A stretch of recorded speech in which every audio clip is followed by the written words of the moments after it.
Two people and a cat who work at a cemetery on tonight's Sawatsky sign-off.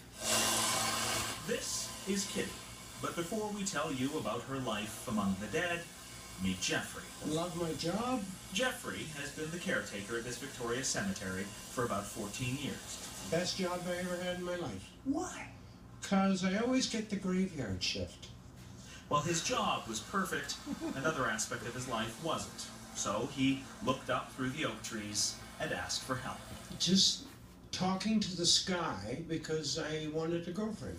His request was specific. I wanted a person who was warm, was friendly, loved animals, and she showed up. Joy showed up. Joy, who around the same time just happened to be visiting a friend who lived across the street from the cemetery. And I was describing to her what kind of person I would want to be with if I got into a relationship again. And then a month later, Jeff and I met. Jeffrey moved into the same building Joy was living in, both unaware the other was a taphophile. People that love cemeteries. A respectful, curious love. The people that are here carry history with them, and sometimes you want to learn about those things. Which is why Joy volunteers her time here when she's not working as a nurse's assistant, and why Jeffrey knows his job is about much more than blowing leaves or digging holes.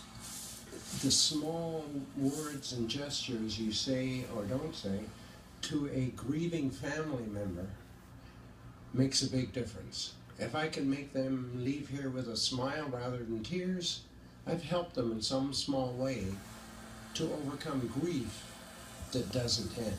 Grief walks alongside of you for the rest of your life. Yeah. It just gets a little easier to deal with along the way. Which brings us back to the graveyard's only living resident. So that's our cemetery cat. She showed up in August. Showed up daily until they realized she was living here. So they started feeding her. Oh, she just wanders around. She follows us around everywhere when we're working, raking up leaves. Kitty seems to be a taphophile too. We've had a lot of people come here and tell us, yeah, she's been following us around. We've been picking her up and giving her a love, and it brings a smile to their faces too. So, yeah. A cat, now part of Joy and Jeffrey's decade-long commitment to easing grief. Adam Sawatsky, CTV News, Victoria.